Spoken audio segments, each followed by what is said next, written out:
The Iraq War is coming to an end as of late 2007. President Bush has declared victory, and reconstruction efforts are underway. A pipeline construction site in the midst of the Iraqi desert is where Sergeant Matthews and his spotter Sergeant Isaac are dispatched. Before sending fresh builders, they must now discover the murderer of all the Americans working at the construction site. 20 hours pass with nothing occurring as the soldiers hide behind some shrubs and stones to observe the scene in the waning sunlight. Matthew starts to get impatient and believes there are no more Iraqi soldiers. He also believes that, based on the dead that are dispersed throughout the area, the place must have been attacked by a squad that fled after accomplishing their task. Isaac points out that there are no indications of a large group passing through this area and that, given that all the employees were killed by headshots, this may have been the work of Juba, a renowned and skilled Iraqi sniper. But according to Matthews, no one could possibly kill this many people in less than a minute. After asking Isaac to stand in for him, Matthews eventually becomes impatient and descends to take a closer look at the area. Matthews taunts Isaac for not changing his scope sooner when he complains that it is getting hazy, but this particular scope is significant to Isaac because it belonged to a deceased colleague.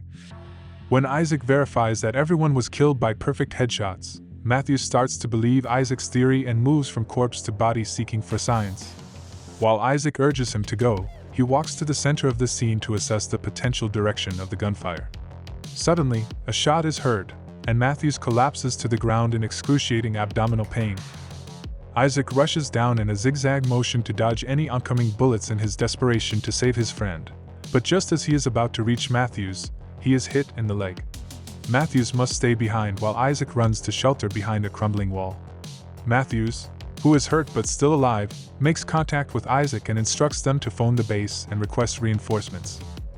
Isaac first discovers how bad his leg wound is, so he ties a belt around it to halt the flow. The sniper had blasted the antenna, so when he grabbed his radio bag to try to contact the base, he discovered he had no signal. When Isaac cautions Matthews that the sniper will detect any movement and shot him again, Matthews ignores him and asks him to locate the assailant so that he may aim at him. When Isaac begins using his knife to cut a hole in the wall for the scope, some boulders fall and cut his hand. After making another attempt to grab his firearm, Matthews collapses from blood loss. With much pain, Isaac removes the bullet from his leg with a blade so he won't die like his companion. He then bandages the wound and succumbs to his injuries. Later, Isaac is startled awake by an odd sound emanating from his earpiece. Isaac quickly starts reporting the issue and pleading for medical supplies when it turns out to be a base officer. He starts to feel skeptical though, as the officer starts asking him a lot of odd questions and, most significantly, demands that he either tell them exactly where he is or stand up and shoot in the air, saying that this is necessary for the helicopters to drop the supplies precisely. When Isaac points out that this is against procedure and will put him in danger, he recognizes that the man's accent is not American and that doing so will put him in danger. This is Juba the sniper, who tried to construct a trap by hacking into the radio frequencies. When Isaac realizes it's a ruse and calls him out on it, Juba doesn't just end the call. Instead, he starts to interrogate Isaac, saying he wants to get to know him better. Isaac tries the radio once more, but it remains inoperative. When Isaac refuses to respond to Juba's ridiculous questions, Juba threatens to shoot Matthews again, which is dangerous because there's a chance he's still alive.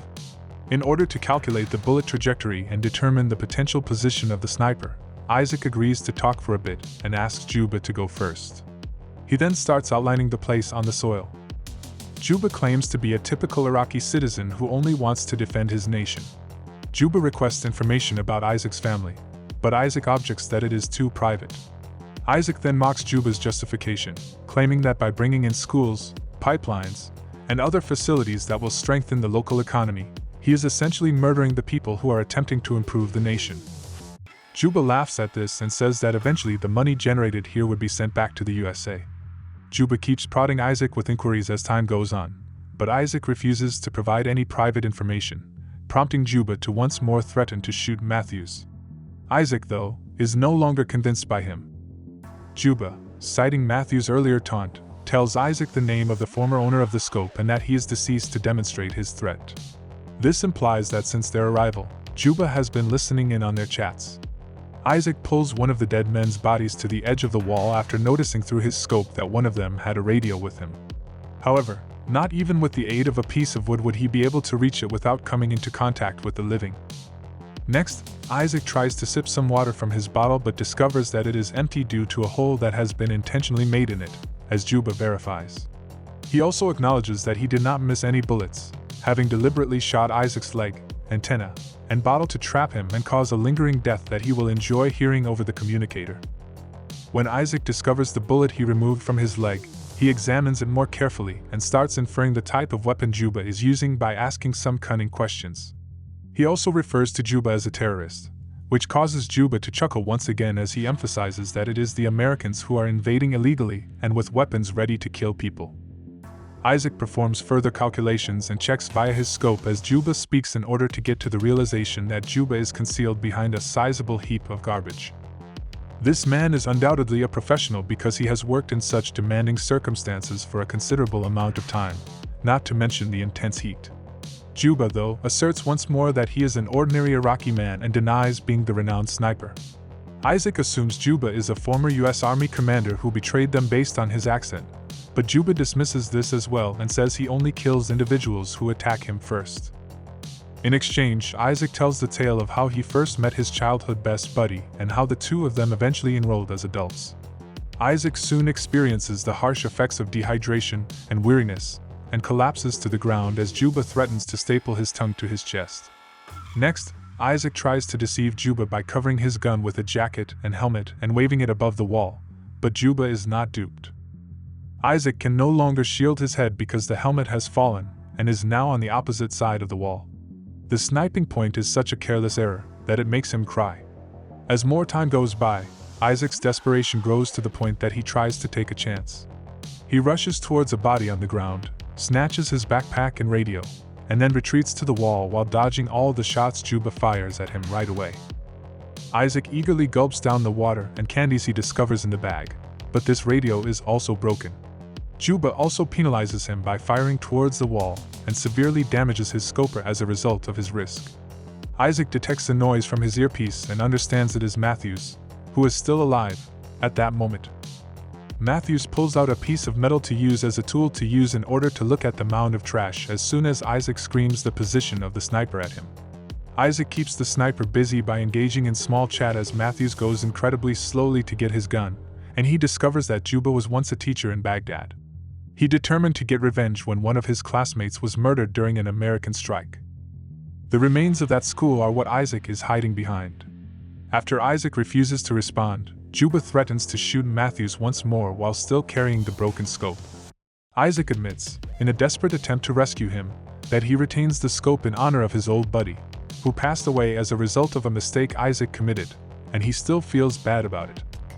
While Isaac fires to make it appear as though the noise is coming from him, Matthews positions his weapon and points it blindly towards the garbage pile. He then shoots at it with all the ammunition he has. Juba unexpectedly shoots Matthews back, striking him square in the shoulder as he prepares to reload.